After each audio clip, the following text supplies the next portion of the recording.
ukombozi na uponyaji. Amina. Hosanna Ministry of All Nations, kutoka kwa Mtume G.K. Mwansasu.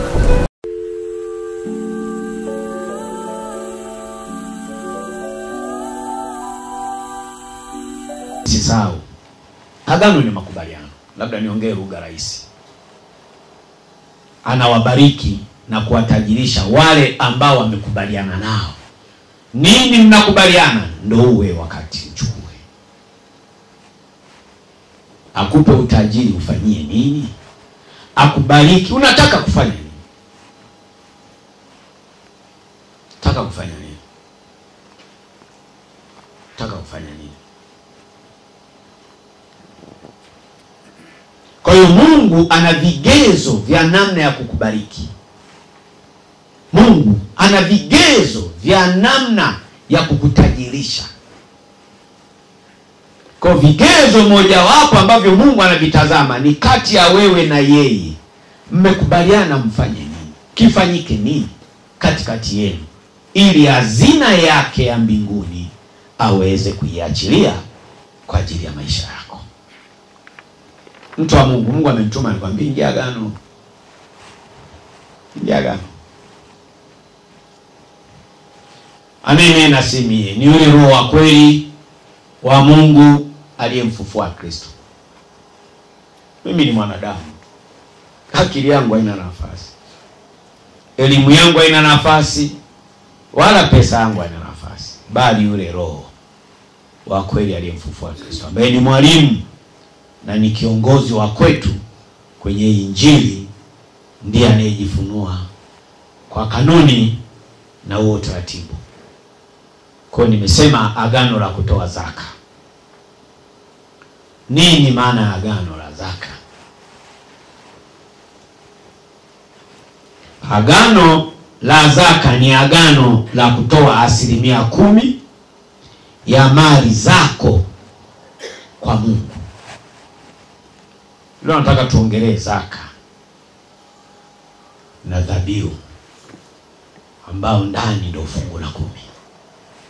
Kwa hiyo agano la zaka ni agano la kutoa 10% ya mali zako kwa Mungu, kwa Mungu. Sio kwa Mtume Mwansasu, kwa Mungu wa Mtume Mwansasu, ambaye yeye anajitambulisha katika pendo, unyenyekevu na uvumilivu.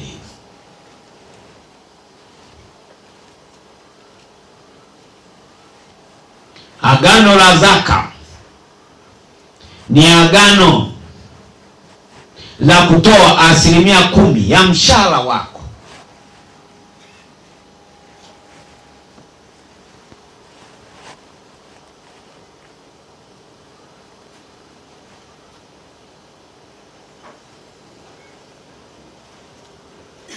Mshahara wako, mali zako kwa Mungu.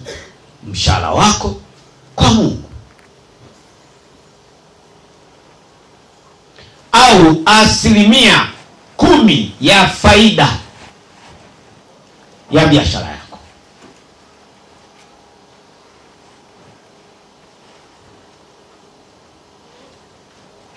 Kwa tumetazama na tumeangalia agano la zaka ni agano la kutoa 10% ya mali zako kwa Mungu, ya mali zako kwa Mungu. Naomba makini.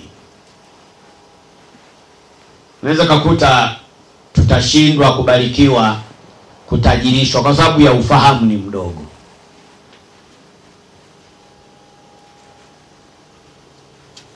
Kwa 10% ya mshahara wako unatakiwa umtolee Mungu. 10% ya mali zako unatakiwa umtolee nani? Mungu. 10% ya faida ya biashara yako, ya faida, ya faida,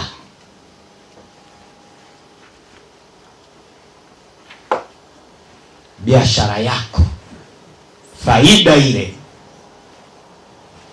unaoipata kwenye biashara, ni lazima uwe na moyo wa kumtolea Mungu ili Mungu aweze kukubariki. Ndio lengo na kusudi kubwa. Ili Mungu aweze kukufanikisha, ndio lengo na kusudi kubwa.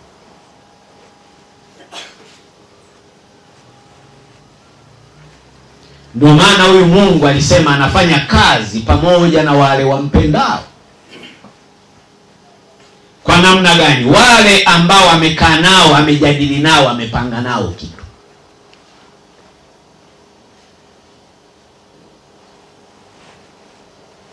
Hao ndio Mungu huwa anawabariki. Hao ndio Mungu huwa anawatajirisha.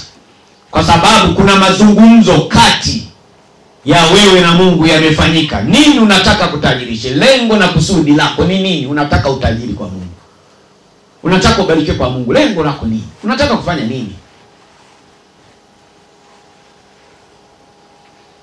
Ndio maana hata benki ukitaka kukopa fedha, waambia leta andiko. Unataka ya nini? Unaona? Unataka ya nini? Unataka ya nini? Ni utaratibu, ni kanuni. Usichukie kuulizwa. Hata watoto. Ndani ya nyumba, baba, mimi naomba pesa. Ya nini? Ya nini?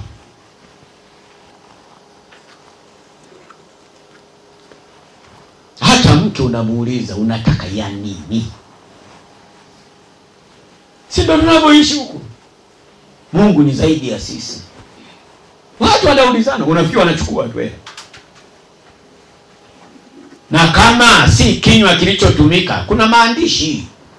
Mwenzangu umetumia hii pesa, si unaandika nimetumia hii pesa kwa ajili. Tunataka kuona. Wala sio ukoloni. Ukoloni ni utaratibu. Na wanaokuita mkoloni ni wale ambao hawataki kutembea kwenye nini? Kwenye utaratibu. Unajua wale wa jamaa tuliwaita wakoloni ni kwa sababu sisi hatukupenda tutembee kwenye misingi ile ambao wao wanataka. Sisi tunataka tukachezage mangoma, sio kulima. Ngoma za asili hizi. Kwa hiyo watu wa Mungu, agano la zaka na dhabihu ni agano la kutoa 10% ya mali zako. 10% ya mshahara wako.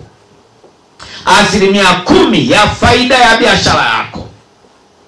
10% ya pato lako lolote linalokufikia mikononi mwako.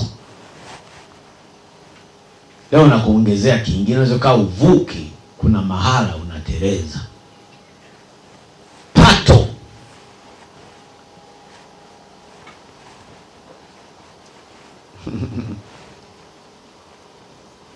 Lakini kwenye agano jipya, watu wa Mungu, hii 10% linasimamiwa katika 100%. Nimefundisha sana muda mrefu. Kwenye agano jipya, ile 10% inabeba 100%. 100% imesimama kwa namna gani? Ni la msingi sana ulijue na ufahamu, au nikukumbushe.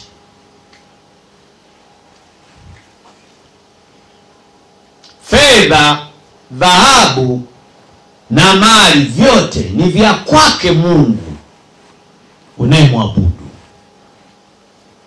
Na kanuni ya agano jipya, kabla hujafanya lolote wewe ambaye umemwamini Yesu ambaye ni Kristo, lazima uongozwe na Roho Mtakatifu. Nataka nifafanue 100%.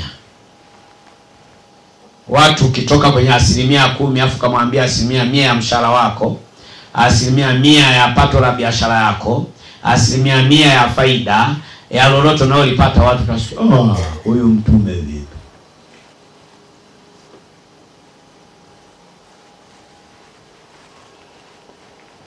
Asilimia 100 ya fungu la 10, 100% ya pato na makusanyo yako yote ya kazi za mikono yako lazima yabebe 100%. maana yake kabla hujafanya lolote kile ambacho Mungu ameshakubariki, sikiliza sauti ya Roho Mtakatifu. Mmenielewa? Mmenielewa? Tunataka kubarikiwa. Tunataka kutajirishwa. Sasa tusipokuwa na ufahamu ulio thabiti, mwishowe tutaona ujio na urejeo wa Kristo hauna faida. Kwa maana ya 100% ya mshahara wako kumtolea Mungu ni maana, sikiliza sauti, sio ile 10 tena. Sikiliza nini? Yeye Roho wa kweli ndio mwenye mamlaka aliyoko ndani mwetu. Yeye ndio atakaye kuambia katika hiki ulichokipata fanya hiki. Usitumie akili yako, usitumie elimu yako.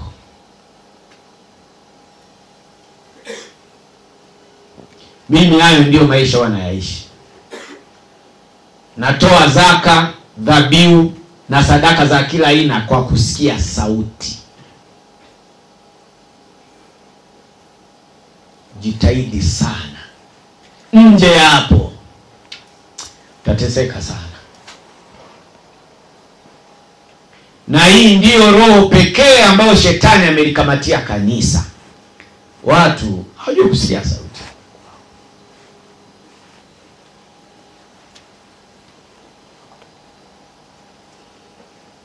Wametuzidi hata kondoo.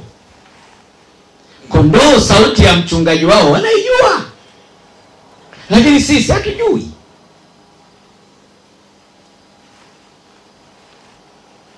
Kwa watu wa Mungu, katika ile 10% kwenye Agano Jipya ni 100%. Hii 100% mwachie Roho wa kweli anene na wewe ndani, ya kupasayo kuyatenda katika kile ulichobarikiwa nacho ndani ya mwezi, ndani ya siku, ndani ya mwaka.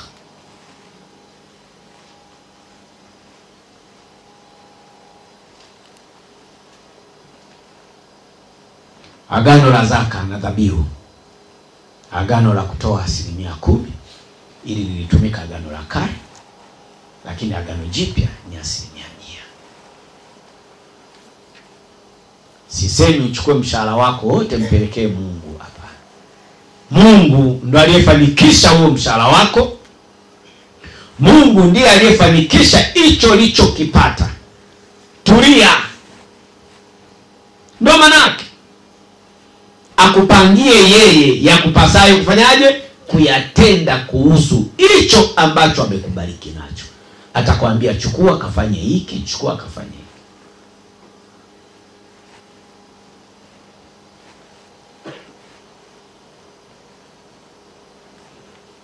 Mmenielewa? Akaka ujumbe kana kagumu, ndio baada ibada ya leo ina shida. Ina shida. Mioyo inahangaika toka asubuhi. Nani anayehangaisha? Ni yule ambaye anajua leo kutakuwa na mabadiliko makubwa ya maisha. Siku ambapo nimetangaza kwamba nimeambiwa niwaambie kwamba Kristo amerejea, watu walishangilia sana. Ni sahihi, shangilia. Lakini kuna kanuni. Kanuni moja hapo ndio hii.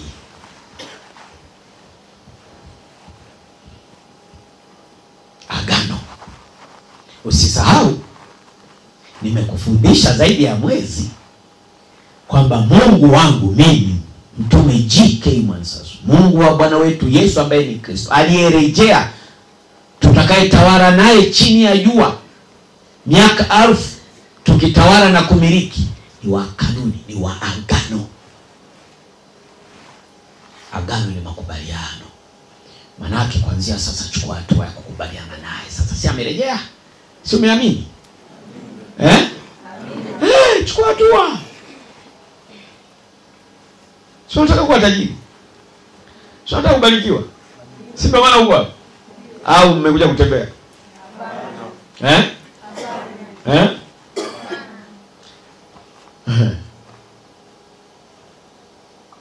Unajua kuna watu wanaishi hata akila tu chakula cha 1000 anajua ndio maisha. Ujinga ni kitu kimoja kibaya sana. Na kutofahamu kitu ni swala moja chafu na jibaya sana. Unajua ukiwa na njaa, ukiwa na uhitaji, hata ukiletewa chochote utapokea, utajua ndio hicho.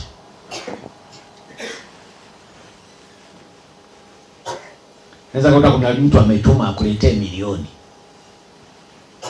lakini yeye akakupa 20,000. Lakini wewe kwa sababu unahitaji tena utapiga na magoti, tuongeze, tuongeze. Kumbe amebaki na rundo. Mtanielewa tu leo. Mtanielewa vizuri. Msisahau nafundisha na kuongelea agano. Agano ni makubaliano. Usishangae katika 100% ukaingia agano na Mungu kwamba kila mwisho wa mwezi kwenye pato lako utakuwa unatoa kiwango fulani. Naona watu wanaangalia pembeni. Tutafanyaje? Amerejea ila anahitaji sadaka. Tutafanyaje? Na wewe unataka kubarikiwa? Hii ndio kanuni sasa.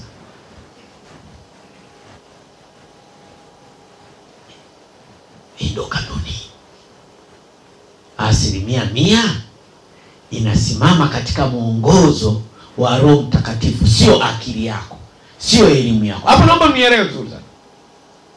Matumizi ya kutoa hii sadaka ya zaka na dhabihu katika 100%, usitegemee akili yako, maana yake usitegemee elimu yako. Tunaposema elimu yako, acha kukokotoa wewe kwa kuangalia fungu la 10 ni 10%. Acha mwanzo na mwisho. Sikiliza nini? Sikiliza nini? Sikiliza nini? Ndio gharama ilipo. Ndio maana ya 100% katika agano jipya la mwana wa Mungu Yesu ambaye ni Kristo aliyerejea, tutakaye tawala naye chini ya jua miaka 1000. Lazima usikie ndani, kwa sababu fedha, dhahabu na mali na kila kitu ulicho nacho ni vya kwake yeye, sio vya kwako. Manake ukishajimilikisha tu vikaonekana vya kwako, wewe jamaangu, wewe hapo utakimbia. Utaniambia bora ushuke, nyenyekea, kabidhi kwake. Ndio maana mara nyingi wanasema akili yangu haina nafasi, elimu yangu haina nafasi, wala pesa yangu haina nafasi. Na maanisha Roho Mtakatifu ndiye kiongozi wa maisha yangu baada ya kuingia kwenye wokovu. Yeye ndiye remote. Nenda huku leo, kafanye hiki, fanya hiki. Leo usiende hapa, leo usifanye hiki. Ukimwishi kwa namna hiyo utaona faida ya urejeo wa Kristo chini. Kwa watu wa Mungu, na kusii ingia agano la zaka na dhabihu kwa Mungu wa kwako uliyemwamini, kwa kutumia mali zako, biashara zako, faida ya biashara yako, mshahara wako na pato linginelo lolote lile ambalo linaingia mkononi mwako. Hapa ni msingi sana. Kuna watu wamejisahau sana. Mtu amekupa tu nje ya mtaji uliowekeza, amekupa mkononi. Lazima usikilize nini? Usikilize nini? Lakini wewe ukibwia yote tu unamtaka wewe. Nani hajanielewa mpaka hapo?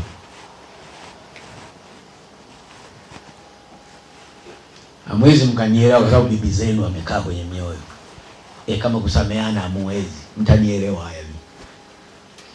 Lakini kwa kuwa ni ujumbe nimepewa niulete siku ya leo, lazima niuwasilishe. Mtafanyaje?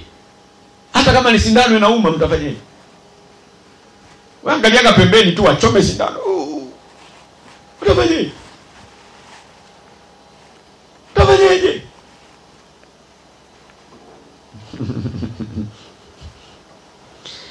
Agano la zaka na dhabihu ni agano la mwanadamu. Ni agano la mtu aliyokoka. Ni agano la mwabudu halisi. Ni agano. Maana yake ni lazima. Unanielewa? Tuko pamoja? Yaani maana yake ili agano la zaka na dhabihu ni agano la mwabudu halisi. Umenielewa? Pia ili fungu la 10 au 100%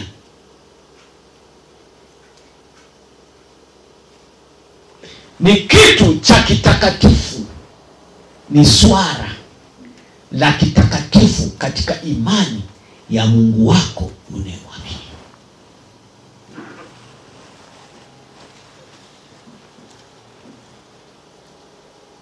Kwa hiyo tukio au tendo la utoaji zaka na dhabihu kwa Mungu wako ni tendo la kitakatifu.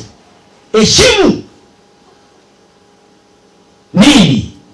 Zaka na dhabihu limebeba maisha halisi ya kwako chini ya jua.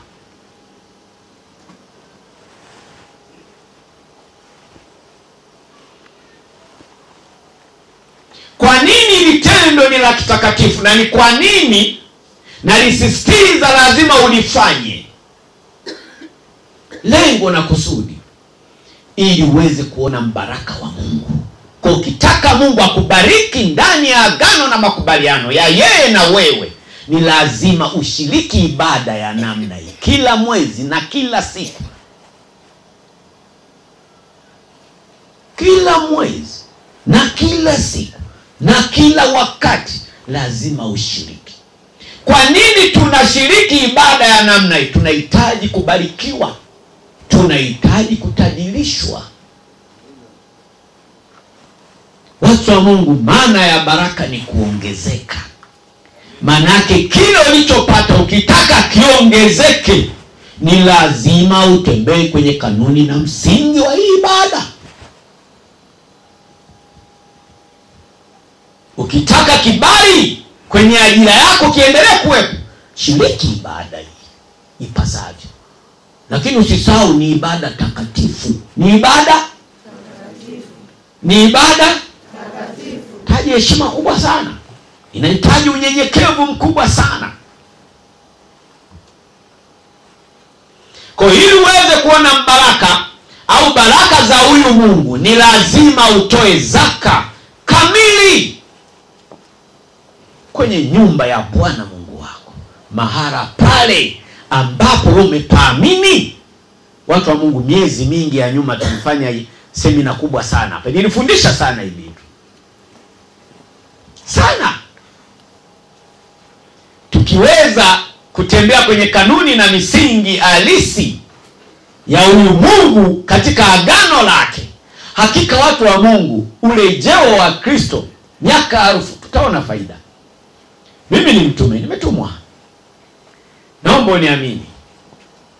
Na ukisha niamini, fuata haya maelekezo. Utaona mabadiliko ya maisha yako. Haleluya. Amina. Haleluya. Amina. Haleluya.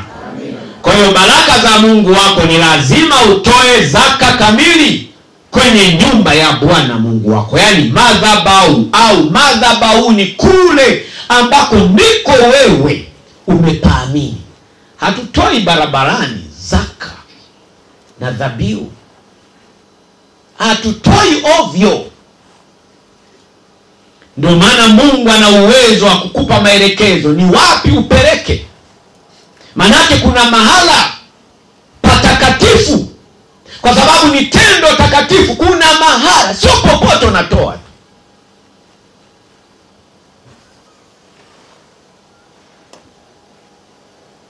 Sio popote unatoa.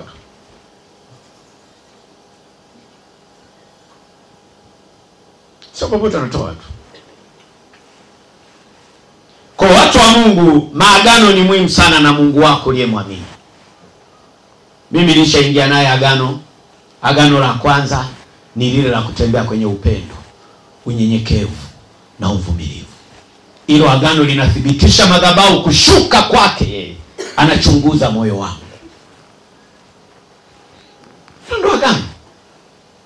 Na maagano mengine yote yaliyofuata namna ya kuendesha ibada. Asubuhi nimewaambia, nisipojua kutembea kwenye matoleo, kwenye sadaka na Mungu, nyinyi hamtakuwa na kitu. Nina ujasiri kwa sababu nayafanya. Msilete masiala kuwahubiria nyinyi hiki kitu. Sinaona mlivyokaa. Hapa pahitaji elimu hivi vitu. Hahitaji nguvu. Na hii nguvu haitaki mashaka moyoni ya ujanja.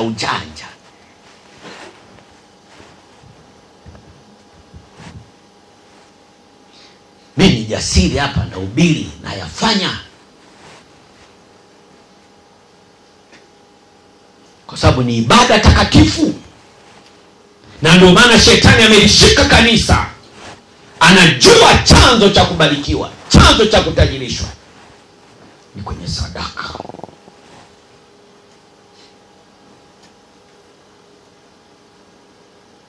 Amerejea Kristo. Na ili aweze kutenda kazi, lazima tutoe sadaka. Na ndani ya kutoa sadaka ingia agano. Unaonyeshwa, acha kukalili visadaka. Mnasikia nini? Acha kukalili visadaka. Mnajirudisha nyuma wenyewe.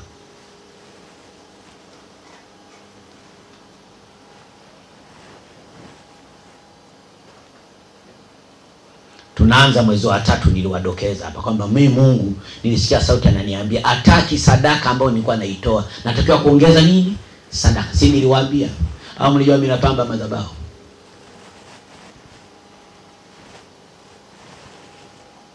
Na sijidai, sitaacha kusema. Hakuna unyenizidi mimi kutoa sadaka. Jitokeze, simama. Nyosha tu mkono tuone. Ni kanuni. Siwezi nikahubiri ujasiri wakati mimi ni janja. Hakuna.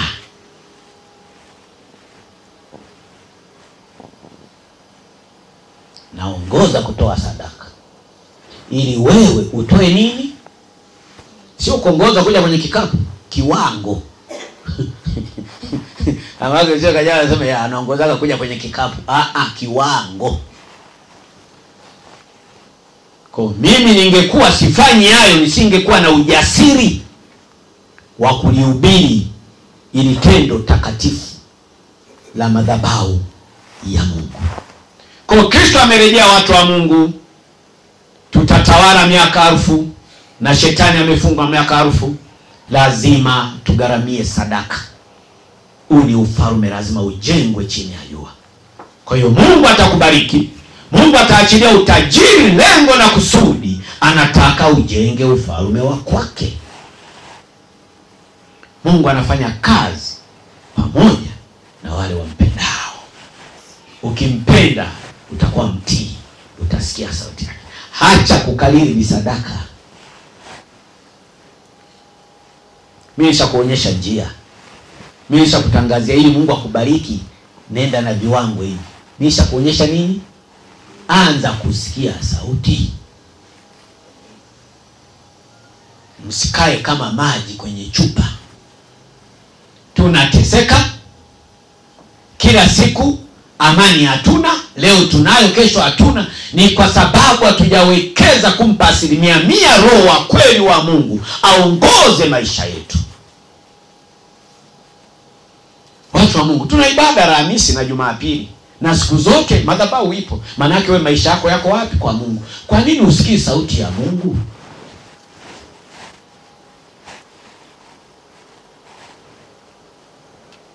Ni kanuni na ni utaratibu wa huyu Mungu toka enzi za Ibrahimu. Mkafikiri nimeanzisha mimi. Toka enzi za nani? Toka enzi za nani? Zaka ilikuweko. Dhabihu ilikuweko. Watu walikuwa wanatoa matoleo. Sadaka zilikuwa zinatolewa kwa ajili ya ufalme wa kwake Mungu. ilikuwa ni ibada, ilikuwa ni tendo takatifu. Halifanywi ovyo. Fanywa ovyo. Fanywa ovyo. Agano la zaka na dhabihu ni agano la kutoa 10% ya mali zako kwa Mungu, na ni agano la kutoa 10% ya mshahara wako au 10% ya faida ya biashara yako. Agano jipya ni 100%. 100% inasimama kwenye nini? Maamuzi. Mwanzo 14 mstari wa 17.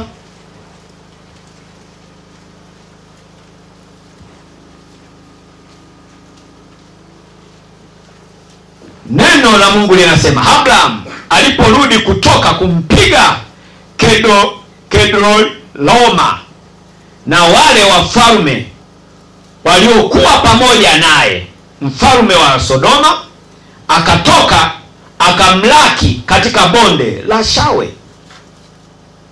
Nalo ni bonde la mfalme, nalo ni bonde la mfalme.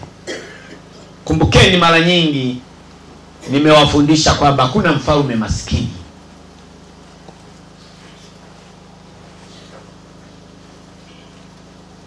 Kwa hiyo Kristo aliyerejea ni mfalme wa wafalme, sio maskini. Anacho cha kukupa wewe. Ndio maana najidai, ndio maana najiamini.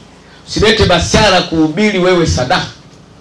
Makanisa mengine hapa angealikwa mtume mwingine au mchungaji mwingine aje asimame hapa. Mimi hakuna. Nasimama mwenye na wamudu mimi. Nini? Na wamudu.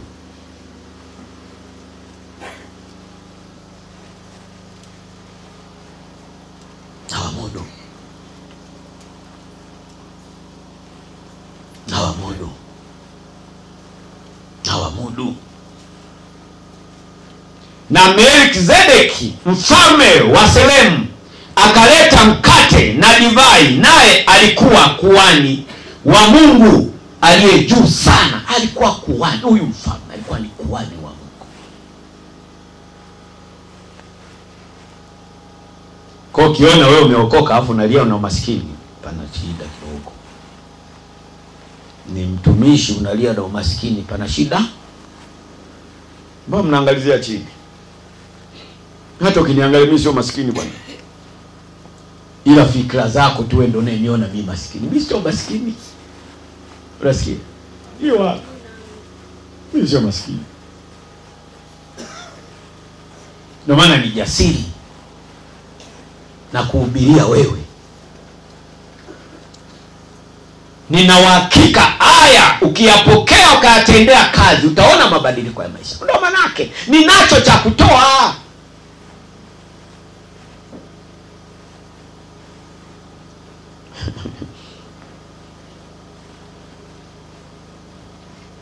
Akaleta mkate na divai, naye alikuwa kuhani wa Mungu aliye juu sana. Aliye juu. Akambariki akasema, Abraham, na barikiwa na Mungu aliye juu sana, muumba wa mbingu na nchi. Na Melkizedeki mfalme wa Salemu akaleta mkate na divai, naye alikuwa kuhani wa Mungu aliye juu.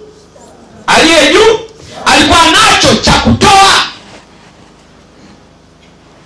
Naongelea thamani na umuhimu wa fungu la 10, 100% ya kutoa kwenye madhabahu ya nani?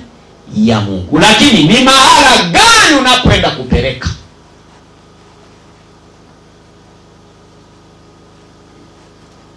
Akambariki akasema, Abraham abarikiwe na Mungu aliye juu sana, muumba mbingu na nchi. Ahimidiwe Mungu aliye juu sana, aliyewatia adui zako mikononi mwako. Abraham akampa fungu la 10 la vitu vyote. Ninacho cha kukupa. Hawa mjadielewa. hapa ninacho cha kutoa. Amerejea Yesu ambaye ni Kristo, anacho.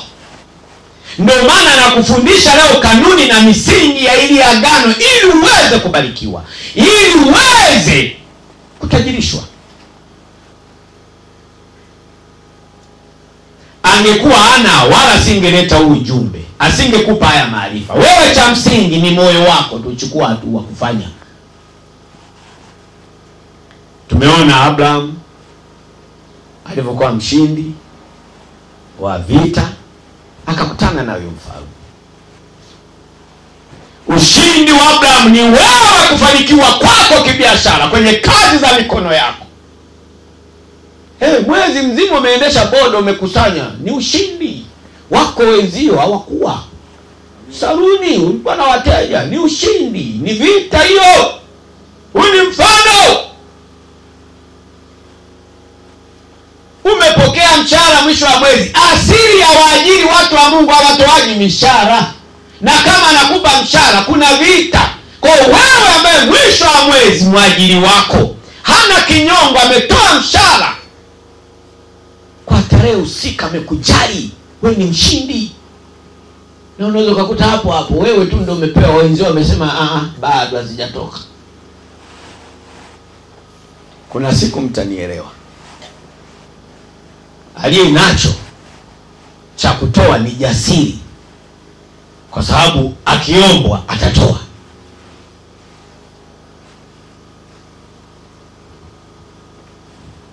Agano la zaka ni agano la kutoa 10% ya mali zako kwa Mungu. Ibrahim alitenda agano la kale. Agano jipya ni 100% zaka na dhabihu. 100%. Narudia sana mahali hapa. Akili yako haina nafasi. Iondoe. Elimu yako iondoe. Vikokotozi unataka kukokotoa wewe, ondoa. Sikia sauti. Sikia sauti. Wewe ni mshindi. Mwezi umefanya biashara wenzao hawajafanya, ndio maana ya ushindi. Amina. Mmelima wenzao hawajavuna, wao wamevuna, ndio maana ya ushindi wa hii vita. Ni vita. Kuna siku mtanielewa. Ezekiel 44:23.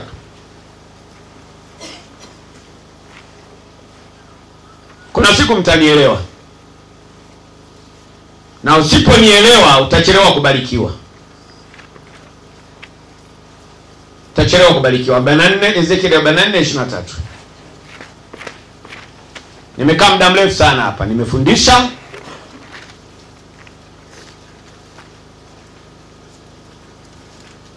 Arobaini na 44:23.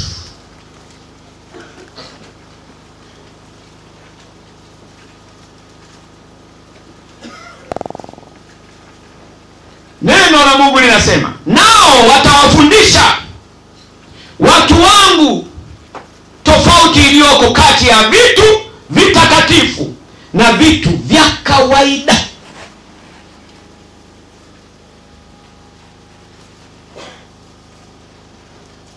Sasa kama mpaka saizi hamjapaona da.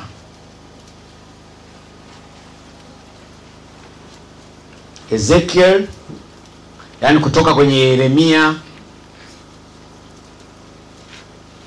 nenda mbele huko. Mmepaona?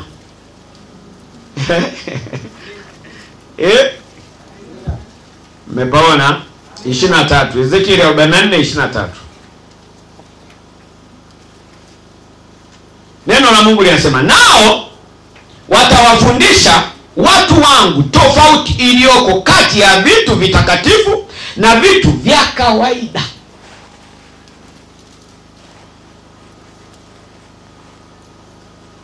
Vitu vitakatifu, na kuwafundisha kupambanua kati ya yaliyo machafu na yaliyo safi. Kumbukeni watu wa Mungu, katika sadaka zote nimesema hii sadaka ya zaka na dhabihu 100% ni ibada takatifu. Na wafundisha kama huyu nabii Ezekiel alifundisha Ni neno la Mungu. Kwa hiyo kuna mafundisho, kuna baadhi ya vitu lazima tuwafundishe. Lazima hebu vizingatie. Ibada ya fungu la 10, zaka na dhabihu 100%. Watu wa Mungu, ni ibada takatifu. Ni ibada inahitaji utulivu sana. Akili zetu hazina nafasi, wala akili yako ina. Mwachie Roho Mtakatifu ukitaka kufaulu. Mwachie Roho Mtakatifu akuongoze.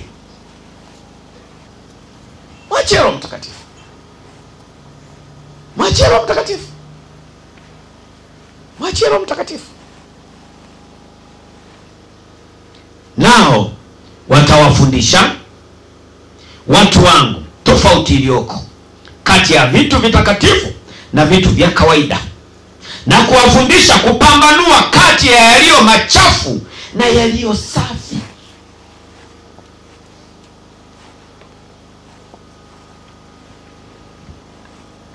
Ibada ya kumtolea Mungu zaka na dhabihu ni ibada takatifu, sio ya mchezo.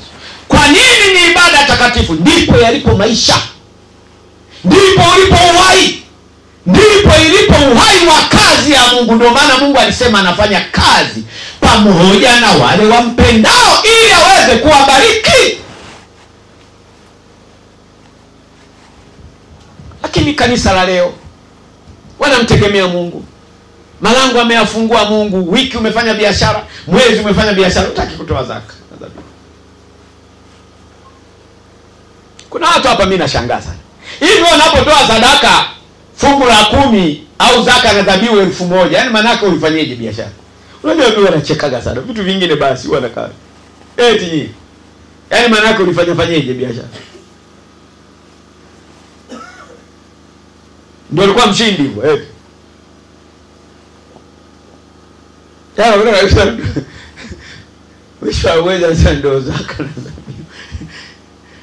Hebu sema ili tukusaidie. Yaani maana yake ulikuwa unamfanyaje?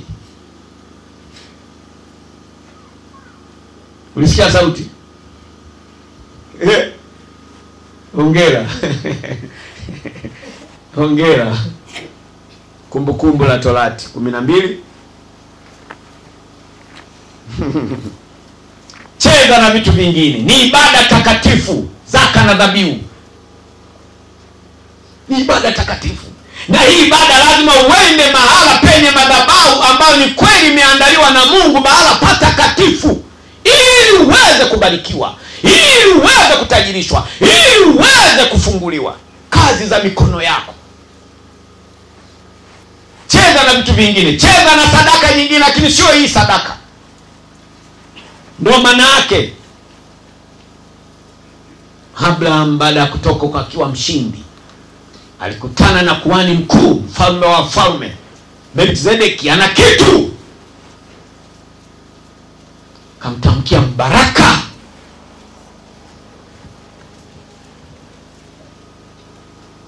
Kumbukumbu la Torati 12.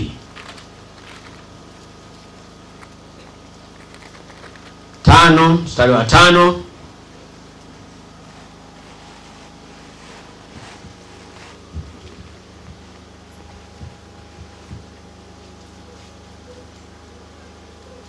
Neno la Mungu linasema, lakini mahali atakapopachagua Bwana Mungu wenu katika makabila yenu yote, apaweke jina lake, maana ni makao yake.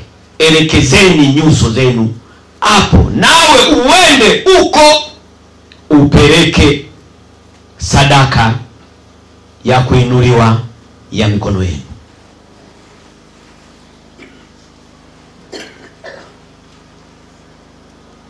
Tasikia mimi fungu la 10 natoa kwa watoto yatima. Katoe, wale ni watoto wa mapadri. Kama siala. Unaniangalia, ulikuwa ujui? Nao watoto wamejaa miungu, wamerogwa, ndio maana ni yatima wako pale. Miungu ndio imejaa, alafu unapeleka. Ni patakatifu. Naona watu wamestuka. Hii ni dunia. Mimi nimetumwa kubadili aina ya ibada. Mijamaa imekimbia watoto. mnawalelea kijanja watoto, imekaa tu bara fulani. Unapopeleka sadaka yako lazima pawe patakatifu ambapo pana kitu. Unapotoa sadaka lazima ubarikiwe. Neno baraka ni kuzidi. Inakuwaje unatoa fungu la 10 au zaka na dhabihu 100%, afu biashara inashuka? Jitafakari. Jitafakari. Inasikilizaga sana watu, yaani wamekaririshwa. Shetani mbaya. Ibada takatifu imefichwa. Eti mtu popote tu, mwisho mwezi mimi fungu la 10 napeleka watoto yatima. Kwani mtume lazima nilete hapa? Hapana, sio lazima bwana. Wewe peleka, si ndio umesikia sauti? Si ndio umesikia sauti?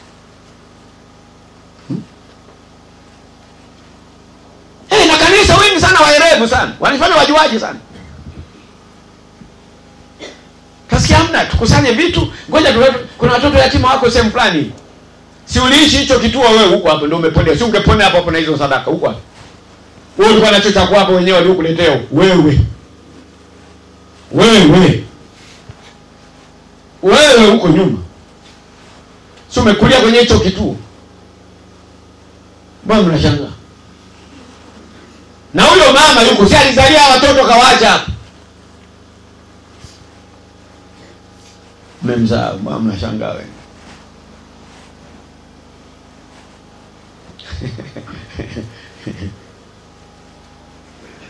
Mnaenda kwa watoto yatima kupeleka zaka na dhabihu, mnapata ajali.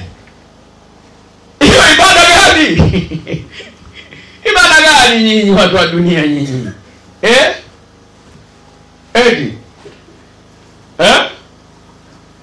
Mimi napita. Neno la Mungu limesema niwafundishe yaliyo matakatifu, mema na mabaya, ili yale mema yaonekane kama mbaraka wa Mungu katikati ya walio wake. Nisipokufundisha hutahukumiwa wala hutazidi, kwa sababu mbaraka ni kuzidi. Mmenielewa watu wa Mungu? Mmenielewa? Mmenielewa? Lakini mahala atakapopachagua Bwana, hapa amepachagua, ndio maana umeletwa hapa. Ndio maana hata asubuhi kwenye matangazo mara nyingi mwinjilisti anatangaza kuhusu fungu la 10 au hiyo zaka na dhabihu. Anasema kama wewe ni mgeni, unaweza wote umeongozwa toka huko. Umeongozwa na nani? Amekukatalia kutoa hapo Mungu. Si unaweza msikiaje sauti? Watu niwekea ni mtihani sana kusikia sauti. Sasa mtafanyaje? Wangapi wa mnasikia sauti?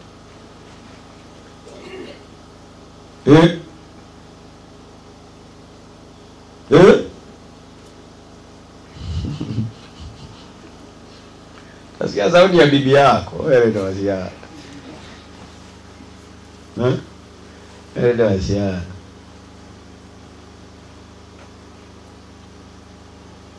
Takio mjue shetani na umjue Mungu naye muabudu yukoje, ukitaka kushinda. Na yote haya ili uweze kushinda, tulia, kuwa mtakatifu, kwa sababu anayekuongoza kwa huo wakati ni nani? Ni Roho Mtakatifu, na Roho Mtakatifu anakaa palipo.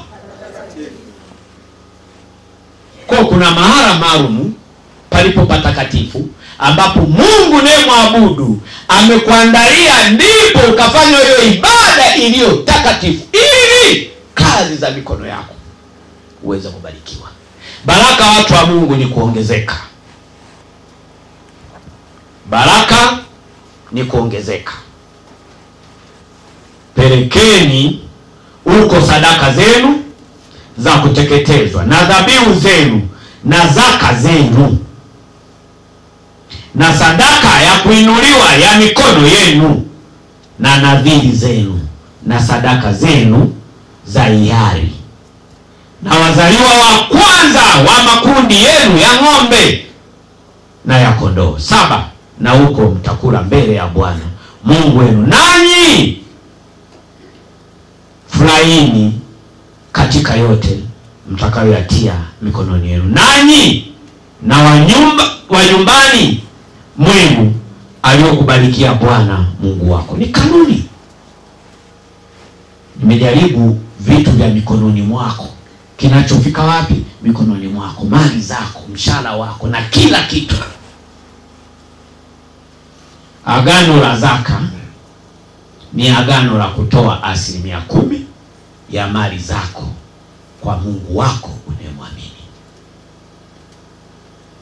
Kwenye mshahara wako, kwenye faida ya biashara yako, na pato lako lolote litakalo kufikia mkononi mwako. Agano la zaka na dhabihu ni nguzo ya mwabudu halisi. Ni maisha, ni msingi. Jenga msingi ulio imara. Zoea kufanya hiyo ibada takatifu. Utaona maisha yako yakifunguliwa. Watu wa Mungu, tunapojadili zaka na dhabihu 100%, akili yako haina nafasi. Bali yule Roho wa kweli wa Mungu aliyemfufua Kristo mwachie, kwa sababu fedha, dhahabu na mali vyote ni vya kwake. Maana yake mali zote unazomiliki, rasilimali zote ulizo nazo ni za kwake yeye, Kristo aliyerejea, ambaye ndiye utakayetawala naye 100% chini ya jua. Tunda la Roho ni upendo. Tunda la Roho ni upendo. Upendo ni maisha, na maisha ni upendo. Mwambie jina lako, shika neno. Shika neno. Mwambie tena. Shika neno. Mwambie tena. Shika neno. Ukalitendee kazi. Ukalitendee kazi. Mwambie tena. Ukalitendee kazi. Amina. Watu wa Mungu, simame.